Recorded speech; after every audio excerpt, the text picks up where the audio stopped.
হয়েছে? হ্যাঁ।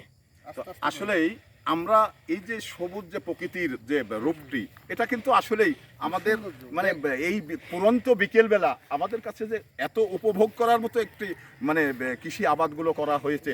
এই যেমন এটা কি, এটা তো ধনী, এটা তো ধনী পাতা। তো এই ধনী পাতার দিকে আসলেই আমরা মানে এটা মানুষের দৈনন্দিন জীবনে এটা কিন্তু মানে মানুষকে খাওয়া লাগে, মানুষকে খেতে হয়, এবং এটা খেলে মানে শারীরিকভাবে মানে অনেকটা মানুষের উপকার আসে। তো সেই বিষয়গুলো কিন্তু আমরা মানে ওই যে একটি কথা রয়েছে যে আসলে চিনলে মানে খড়ি, না চিনলে বলে লড়ি, নাকি এরকম একটি কথা। শহরের লোক খুব দাম দেয় তো। এটা শহর মানে ঢাকা শহর, বিভিন্ন শহরের মানুষগুলো এই এত সুন্দর ধনেপাতার দাম দেয়। মানে খুব দাম মূল্য গুরুত্ব দিয়ে থাকেন। তো এবারে দেখতে পাচ্ছেন এই যে গম, এটা গম কিন্তু বনে রেখেছেন। এই গমগুলো কিন্তু আসলে আমাদের মানে এই যে সেচ, এখন কিন্তু একটা সেচ দিয়েছে, এটা কিন্তু আরেকটা সময় আপনার এটা ইয়া হবে।